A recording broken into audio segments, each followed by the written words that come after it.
Launched in Astana talks on Syria. At one table the representatives of Damascus and opposition. Launched in Astana talks on Syria. At one table the representatives of Damascus and opposition. All attention is now riveted to the events in Astana. There started the negotiations, the outcome of which depends the fate of the truce in Syria. A huge achievement is the mere fact that we managed to sit at the common table and the armed opposition and the authorities. Everything happens behind closed doors, and prior consultation the day before. The intrigue remained until the last. Negotiations to resolve the Syrian crisis was delayed for an hour due to the fact that the Hotel Rixos came the delegation of the Syrian opposition.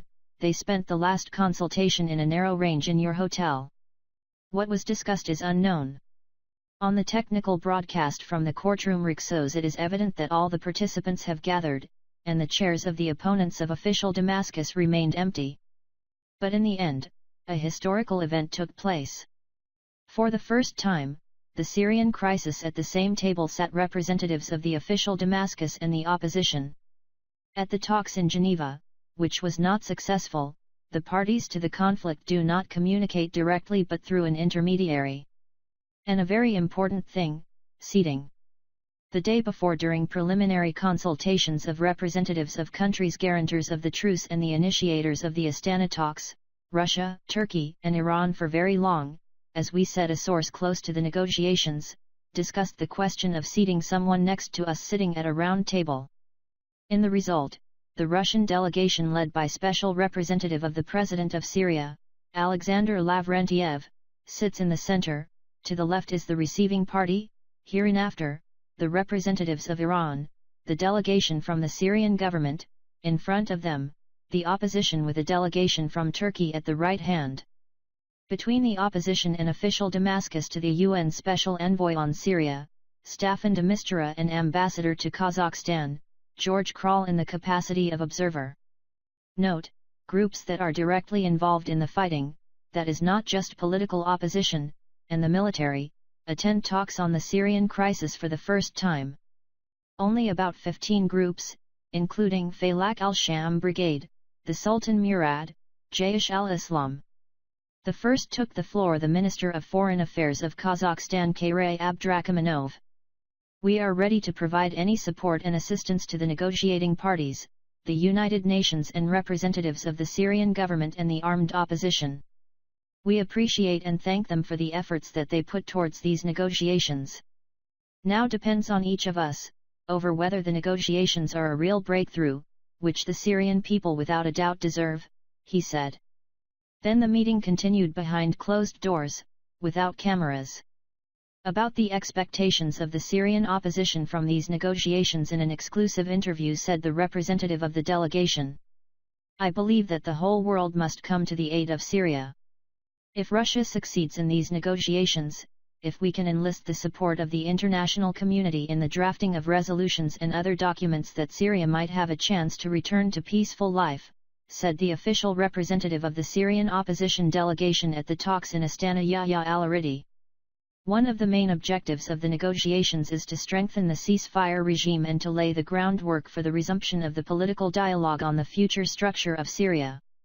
The preparation of the meeting yesterday lasted until late at night, behind closed doors, but we have exclusive footage. The representatives of Russia, Turkey, and Iran met for about 6 hours. The event is difficult. You know, the Syrian crisis has lasted for more than 6 years. Therefore, a simple solution to this chronic problem, of course, we are not looking. But, nevertheless, we work hard to try to bring closer positions of participants of the Syrian conflict, the positions of the Syrian government and armed opposition groups, said the special representative of the President of the Russian Federation on the Syrian settlement, Alexander Lavrentiev. It was originally planned that the negotiations in extended format will take about an hour, then the representatives of the official Damascus and the Syrian opposition will remain eye to eye. And around 7 in the evening is to be held another plenary meeting in the extended format.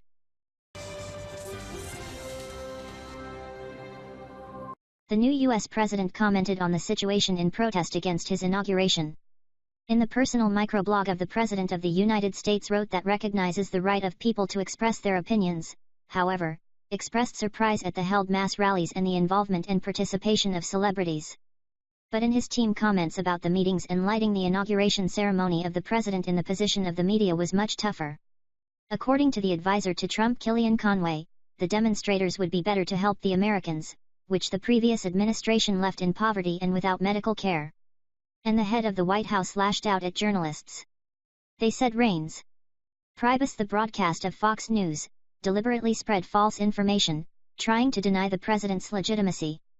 The dishonesty of the press has accused Press Secretary Trump's Sean Spicer. He drew attention to the fact that the media tried to understate the magnitude of the inauguration of the Trump, trying to make a comparison not in his favor. According to Spicer, some deliberately spread such images, to the impression that the area near the Capitol where the ceremony took place, was empty. In the UK, the authorities tried to conceal the failed launch of a ballistic missile. In the British Parliament, waiting for an explanation from the Defence Minister and Prime Minister of the country about the failed launch of a ballistic missile from a submarine of the Royal Navy. The fact of failure, the government tried to hide, but the leak to the media happened. The opposition calls the incident a catastrophic. Tests conducted directly before the principal vote on the modernization plans of the nuclear shield of the country. This became known thanks to a leak to the press. At the end of June last year, with a British submarine launched ballistic missile Trident II. The last time the training of fire of this missile was conducted 4 years ago. Because the cost per launch is estimated at £17 million. Rocket can carry up to 14 nuclear warheads, start flying 200 miles off the coast of the U.S. state of Florida. And had to hit the conditional target to the west of the African continent. Instead, according to a source in the British Ministry of Defence, the missile strayed off course and flew toward the American shore. It seems, however, that she fell into the sea, not in the USA, the country of origin Trident. However, the extraordinary situation created unbelievable panic in the command centers and have forced the military to urgently close to civilian aircraft a large area over the Atlantic. Fortunately, the missile was educational, however, it is a multi-ton design, part of the British nuclear capability. The incident with the weapon could have global consequences. And the country's leadership couldn't not know about it. It is clear that the Prime Minister decided not to talk about it to Parliament, and we all know from the newspapers a few months. When the rocket veers from course, it's a catastrophic mistake, and if it was a missile with nuclear warheads. It's frightening to think what would be consequences, said the leader of the British Labour Party Jeremy Corbyn. It is curious that a bad run has coincided with the referendum on withdrawal of Britain from the EU. So the incident must have known and to have resigned on the results of the plebiscite, David Cameron and his successor Theresa May. A month after the incident in the Atlantic, the new Prime Minister was dragged through Parliament the plan for the modernisation of the British nuclear shield. A fragment of the programme show, Andrew Marr, BBC. Andrew Marr, when you spoke in July in Parliament on the modernisation programme, Trident, did you know about this incident? Theresa May, I am absolutely confident in our Trident missiles. And when I spoke in the House of Commons, we debated whether we need to upgrade the system, Trident, should we in the future to use these missiles as a tool of deterrence. Andrew Marr, so you knew about this case. Theresa May, I believe that we need to protect our country. The program host, Andrew Marr, was 4 times repeated question, but the answer and has not achieved. Curiously, the previous launch of the Trident was not classified, and it was observed by the Russian military. This time nobody was invited. Alan West, former head of the British Naval Forces, is certain, politicians and the military had no right to hide this extraordinary situation. Well, now the Defence Minister should come to Parliament and explain why they then decided to remain silent. He should be looking into the eyes of the deputies, to confirm that no doubt the missile system Trident. And, finally, to explain what happened with this rocket. If it's not a military secret. The decision to remain silent was frankly stupid, said the Admiral, the former commander of the British Navy Alan West.